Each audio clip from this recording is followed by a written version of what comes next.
I can still picture the moment like it was etched into the back of my mind. I was standing on what was supposed to be my front porch, staring at a woman who had firmly planted herself between my wife, Mia, and the doorway to our new home. She wasn't just standing there casually. She stood like a human barricade, arms folded across her chest, chin lifted as if she were defending a royal palace. Her floral blazer screamed middle management power trip, and the way she blocked the entrance made it look like we were trying to storm Fort Knox. Not a single golden strand of her perfectly coiffed blonde bob moved in the breeze, and her blindingly bright red lipstick could have served as a lighthouse beacon. That was my grand introduction to Karen, the self-proclaimed ruler of Willowbrook Estates, HOA. She tilted her head with that slow, disdainful smirk that makes your skin crawl. "I don't care what papers you think you have," she said, her tone so condescending it made the air feel heavier. "Nobody moves into this neighborhood without my personal approval, and I haven't approved you yet." Mia's fingers tightened around mine, our shared excitement instantly giving way to confusion. All down the street, curtains twitched and blinds shifted. Our new neighbors were getting front-row seats to the spectacle, and we hadn't even unpacked a single box yet. My name's Alex. 3 months before this moment, Mia and I had scraped together every cent we had to buy our first home in what we thought was a peaceful suburban dream neighborhood. We had done our homework, or at least we thought we had. Willowbrook Estates had good schools, low crime rates, and houses priced within reach. What we hadn't counted on was Karen Peaton, the HOA president who apparently thought she was running her own private regime. Instead of a homeowners association, the real estate agent had casually mentioned that the HOA was active, like it were supposed to be a selling point. "They keep the neighborhood beautiful," she'd said. "Property values stay stable," she'd added. What she conveniently left out was that Karen treated every new resident like a criminal who had to clear her personal background. Check before daring to exist in her kingdom. Karen had been president of the HOA for 7 long years, and in that time, she'd transformed what should have been a simple community group into her own little dictatorship. She enforced unwritten rules that appeared nowhere in the official bylaws, ran secret committees only she knew about, and had a web of nosy neighbors who reported every blade of grass that grew too tall or any garden hose that wasn't the right shade of green. The morning of our move-in had started out perfectly. The sky was clear, the air was warm, and our moving truck arrived exactly on time. Mia was practically glowing with excitement as we pulled into the driveway. We'd planned this day for months, organizing every detail, taking time off work, and daydreaming about finally living in a house we could call our own. That bliss lasted exactly 15 minutes. As soon as the movers started unloading boxes, Karen emerged as if she'd been hiding behind a shrub, waiting for the perfect moment to pounce. She strode across her flawlessly trimmed lawn in those absurdly tall heels that clicked against the pavement like an executioner's drumbeat. Clipboard in one hand, a stuffed folder in the other, she looked ready to conduct a corporate takeover. "Excuse me," she barked in a shrill voice that could have cracked glass. "You cannot proceed with this move until I've reviewed your application and conducted the proper vetting procedures." Tony, the head mover, a broad-shouldered guy who'd probably seen just about every kind of neighborhood crazy in his 2 decades on the job, froze mid-step. The look on his face said it all. What on earth is happening right now? Trying to stay calm, I walked over with what I hoped was a friendly, non-confrontational smile. Surely this was just a misunderstanding. "Hi, I'm Alex, and this is my wife, Mia," I said. "We closed on the house last Friday. I think there's been some confusion. We're the owners." "Now." I even pulled out the closing documents to prove it. Karen barely flicked her eyes at the papers before waving them away like a queen dismissing a peasant. "I don't care what some bank told you," she said with breathtaking arrogance. "This is my neighborhood, and I have procedures. You should have contacted me weeks ago. Since you didn't, you'll need to remove your belongings immediately and return after you've completed the proper paperwork." The movers looked at one another, still holding our furniture, caught between professionalism and disbelief. More neighbors began to gather, some trimming hedges that didn't need trimming, others watering plants that were clearly fine, everyone pretending not to watch while hanging on to every word. Mia stepped forward, the calmest person I know, but I could feel the storm building in her posture. "Ma'am, I think you're confused about how property ownership works," she said in that measured, polite voice she uses right before she loses patience. "We legally own this house. We don't need anyone's approval to live in our own home." Karen's face flushed into a shade that matched her eyeshadow, a mix of rage and disbelief. "How dare you speak to me like that?" she shrieked. "I am the president of this HOA, and I have the authority to keep undesirable elements from disrupting our community standards. You are not moving another item into that house until I say so." Then she did the unthinkable. She stepped in front of Tony and placed her hand on one of our boxes like she was about to physically stop the move. Tony shot me a look that said, "Buddy, is this real life or a prank show?" "Lady, I don't know what your deal is," Tony said, his patience hanging by a thread. "But these folks hired me to move their stuff, and that's exactly what I'm going to do. Whatever neighborhood drama this is, it can wait until after I'm finished." Karen's response. She whipped out her phone and started dialing like a sheriff in an old western. "I'm calling the police," she declared loudly enough for the whole block to hear. "These people are trespassing, and this moving company is participating in illegal activity." She said it without even blinking, like she truly believed it. Something in me snapped then. I'd been trying to stay calm, trying to de-escalate, but hearing her threaten to have us arrested for moving into our own home flipped a switch inside me. The sarcastic, unfiltered part of my personality roared to the surface. "You know what, Karen?" I said, raising my voice so every single eavesdropping neighbor could hear. "You're absolutely right. We should call the police. Let me help you with that." I pulled out my phone, dialed 911 right there on the porch. 911, what's your emergency?" the dispatcher asked. "Hi, I need to report harassment and illegal obstruction of private property," I said clearly, locking eyes with Karen. "A woman is physically preventing my family from accessing our legally owned home and threatening our movers. She's also making false reports about trespassing on our property." Karen's face drained from beet red to paper white in a heartbeat. She was still clutching her phone, but suddenly she wasn't so eager to use it. Around us, the crowd of neighbors was growing. Some looked uneasy, others amused. Judging from their smirks, this wasn't the first time someone had stood up to Queen Karen. The dispatcher calmly told me officers would arrive in about 10 minutes. Karen, meanwhile, was rifling through her folder, muttering something about regulations and procedures as if she could will authority out of thin air. Every glance she shot at me was a mix of panic and rage. A woman realizing that, for once, she wasn't the one in control.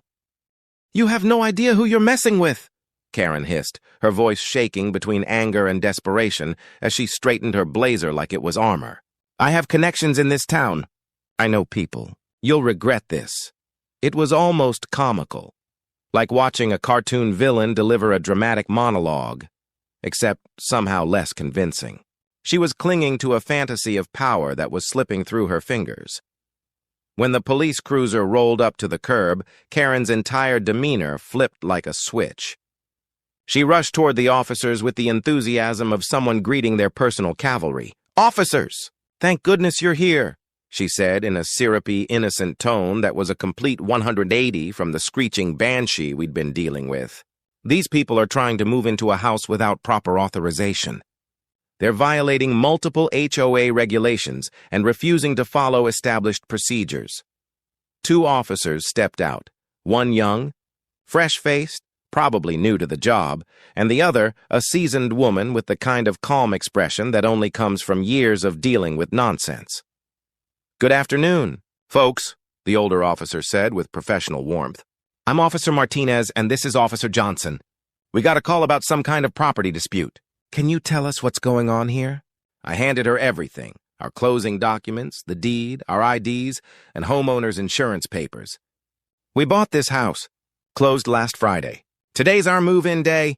That woman has been blocking our access, threatening our movers, and insisting we need her permission to live in our own home." Officer Martinez studied the papers carefully, while Officer Johnson took notes. Everything was straightforward and legal. Meanwhile, Karen hovered just a few feet away, clutching her precious HOA folder like it contained the Constitution itself. "Ma'am," Officer Martinez called over to her, Do you have any legal documentation that gives you the right to stop these homeowners from accessing their property? Karen straightened up, eyes gleaming with misplaced confidence. Right here, she declared triumphantly, pulling out a stack of HOA bylaws. Section 4, subsection 2, paragraph C clearly states that all new residents must go through the approval process before occupancy. Officer Martinez scanned the papers while Karen waited with a smug grin plastered across her face. The silence stretched for what felt like forever. Then Martinez looked up, unimpressed. Ma'am, these HOA bylaws don't give you any authority to deny homeowners access to their property, she said evenly. They cover landscaping, paint colors, architectural guidelines, not who gets to live here. You cannot legally prevent these people from moving in, Karen's smirk faltered. But I'm the president, she stammered. I have a responsibility to protect community standards. These people could be criminals or drug dealers or worse. Ma'am, Officer Johnson interjected, pen poised over his notepad. Are you refusing to allow the legal homeowners to access their property? I'm protecting this neighborhood, Karen insisted shrilly. Someone has to maintain standards. Someone has to ask the hard questions. You can't just let anyone move in. That was the moment Officer Martinez's patience wore out. Ma'am, she said sharply, step away from the property right now. If you continue to interfere, you will be arrested for harassment and obstruction. Karen's eyes darted toward the crowd. Dozens of neighbors had gathered by now, openly watching. Some were smiling. Others had their phones out, recording the spectacle. Clearly, we weren't the first people to experience the wrath of Queen Karen. This is ridiculous, she muttered, retreating a few steps toward her lawn. This isn't over. I'll file complaints with the city, the county, and the state. I'll call my lawyer. You people have no idea what you've started. For a brief, blissful moment, it seemed like the ordeal was over. The movers went back to work. Officer Martinez returned our paperwork with a kind smile. Mia and I exchanged a hopeful glance. Maybe, just maybe, we could start our life here in peace. We were wrong. 20 minutes later, just as Tony's crew was maneuvering our couch through the doorway, Karen reappeared. This time, she came armed like some kind of bureaucratic bounty hunter, a measuring tape, a camera, and a citation book. She started snapping photos of the moving truck, measuring the distance from the curb, scribbling on her clipboard like a parking enforcement officer on a power trip. Excuse me, she announced in her most official voice. Your moving vehicle is parked illegally. HOA regulations clearly state that commercial vehicles can't be parked on residential streets for more than 30 minutes without a permit. You've been here over an hour. I approached, trying to keep my voice steady even though my patience was hanging by a thread. Karen, the police were just here. They told you to leave us alone. What are you doing now? I'm enforcing legitimate HOA regulations, she snapped back, brimming with self-righteousness. This isn't about your move-in. It's about illegal parking. If the truck doesn't move, I'm having it towed. She was already on her phone again, probably calling the towing company. Her vindictiveness was almost impressive in a twisted way. You know what, Karen? I said, pulling out my own phone. You're absolutely right. Let's involve the authorities. I dialed 911 for the second time that day, a personal record I never wanted to set. 911, what's your emergency? Hi, this is Alex from Willowbrook Estates again. The same woman who harassed us earlier is now trying to have our moving truck towed illegally. She was already warned by officers, but she's escalating. This time, Officer Martinez showed up alone, and she did not look amused. Karen was still on the phone when the cruiser pulled up. The moment she saw Martinez, her face drained of color. Ma'am, Officer Martinez said, her tone clipped. Didn't I already explain you need to leave these people alone? I'm not harassing anyone, Karen said defensively. I'm enforcing parking regulations. Their truck is illegally parked, and as HOA president, I have the authority to have it removed. Officer Martinez calmly walked over to the truck, inspected everything, measured the distance, checked for signs, and even verified parking regulations with dispatch. Ma'am, this vehicle is parked legally, she said flatly. HOA bylaws don't override city parking laws. You can't tow legally parked vehicles from a public street. If you continue, you will be arrested, Karen sputtered, opening and closing her mouth like a fish. And then she made the fatal mistake. I don't care what you say. she declared loudly for the entire neighborhood to hear. "This is my neighborhood, and I decide who gets to live here. These people are not welcome, and I'll do whatever it takes to get rid of them." Officer Martinez looked at her, sighed, and reached for her handcuffs. "Ma'am, you're under arrest for harassment and obstruction of property rights. You have the right to remain silent." The look on Karen's face was priceless, pure shock, like she'd finally realized her imaginary authority had hit a brick wall. "You can't arrest me," she protested weakly as Martinez secured the cuffs. "I'm the HOA president. I was protecting the neighborhood." "They're the ones breaking the law." "Being HOA president doesn't give you the right to harass people," Martinez said calmly as she led her toward the squad car. As the cruiser pulled away with Karen in the back seat, the crowd erupted in cheers. Tony and his crew finally had a clear path to finish our move. Mia and I stood in our new driveway, hands intertwined, as the last of our boxes disappeared inside. "Well," Mia said with a shaky laugh, "that was definitely not in any home-buying guide we read." Over the next few weeks, the fallout was glorious. Karen was hit with harassment charges that cost her over $3,000 in fines and legal fees. More importantly, the HOA held an emergency election. Karen was voted out 87-3. The new board wasted no time rewriting the bylaws to keep any future power-hungry president from tormenting new homeowners. They even issued a formal apology to us and several families who had suffered under Karen's rogue approval regime. As for Karen, she screamed at the election meeting that the neighborhood would collapse without her leadership, that property values would plummet, and that everyone would regret it. Security escorted her out as she ranted about conspiracies and ungrateful neighbors. For the first time since moving in, Willowbrook Estates finally felt like home.